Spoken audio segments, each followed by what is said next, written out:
Hare Krishna dear devotees, మనం రామాయణం యొక్క విశేషాల గురించి రోజు ప్రస్తావించుకుంటూ ఉన్నాము. రామాయణాన్ని మనం కనీసం 1-2 నిమిషాలు విన్నా కూడా అది పరమ పావనం అనమాట. ఎందుకంటే అంత పరమ పవిత్రమైనది అనమాట. ఇప్పుడు చూడండి, మనం చెప్పాము వాల్మీకి యొక్క రామాయణము 24,000 శ్లోకాల్లో ఉంది.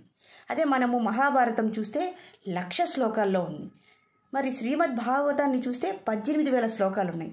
అంటే శ్రీమద్ భాగవతంలో 18,000 శ్లోకాల్లో అన్ని అవతారాల గురించి చెప్పేశారనమాట. 18,000 శ్లోకాలే పట్టాయి. కానీ వాల్మీకి రామాయణంలో 24,000 శ్లోకాలు ఉన్నాయి. అంటే చూడండి, రాముని యొక్క గొప్పతనాన్ని, ఆ భక్తిని, అన్ని క్యారెక్టర్స్ అన్నిటినీ కలిపి భక్తుల యొక్క చరిత్రను కూడా 24,000 శ్లోకాలు చెప్పేశారనమాట. అంటే ఎంత గొప్పదో మనం చూసారా. ఆ రామాయణం యొక్క మొత్తం ఎసెన్స్ ఏంటి? రామ అనే 2 అక్షరాలని మనకు శివుడు ఆల్రెడీ చెప్పారు. అంటే రా అంటే ఏమి?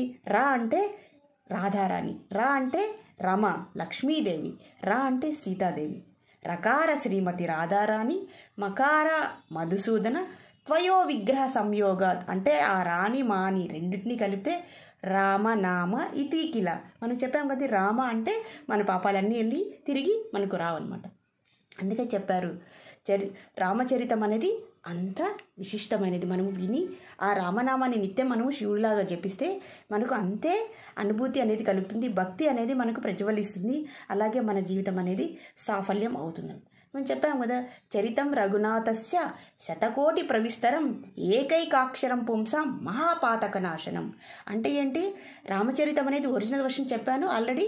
శతకోటి ప్రవిస్తరం అంటే 100 కోట్ల శ్లోకాలు ఉన్నాయండి. ఒరిజినల్ మన బ్రహ్మలోకంలో సత్యలోకంలో ఉన్నటువంటి ఒరిజినల్ వర్షన్ 100 కోట్ల శ్లోకాలు ఉన్నాయి. కాబట్టి దాంట్లో మనకి ప్రతి అక్షరం కూడా మనకు చదివితే మనం జన్మాంతరాలు చేసినటువంటి పాపాలన్నీ కూడా నశించిపోయి తిరిగి మరి మనకు రావు అనమాట. కాబట్టి మనము రామనామాన్ని, రామాయణం యొక్క విశిష్టతని మనం తెలుసుకొని వాటిని అర్థం చేసుకొని మన జీవితంలో మనం తప్పకుండా ఆచరిస్తే రామాయణంలో ఉన్నటువంటి భక్తులు ఎటువంటి విజయాన్ని సాధించారో మనకు కూడా అంతే మనకు ప్రాప్తిస్తుంది. అలాగే విభీషణుడి గురించి చెప్పుకున్నాం కదా, ఆయనకు లంకకు అధిపతి అయ్యారు. ఒక్కసారి రామ అని ప్రేమతో ఆయన శరణు వీడినప్పుడు ఆయన్ని అధిపతిని చేశారు. అదే శివుణ్ణి ఎన్ని కోట్ల సంవత్సరాలు తను తపస్సు చేస్తే రావణాసుడికి రాజు అయ్యే అవకాశం వచ్చింది. కానీ విభీషణుడికి ఒక్క క్షణంలో లంకాధిపతి అయ్యారనమాట. అదే అండి, భగవంతుడు సులభంగా ఇస్తారండి. ఏ తపస్సులు మనకు అవసరం లేదండి.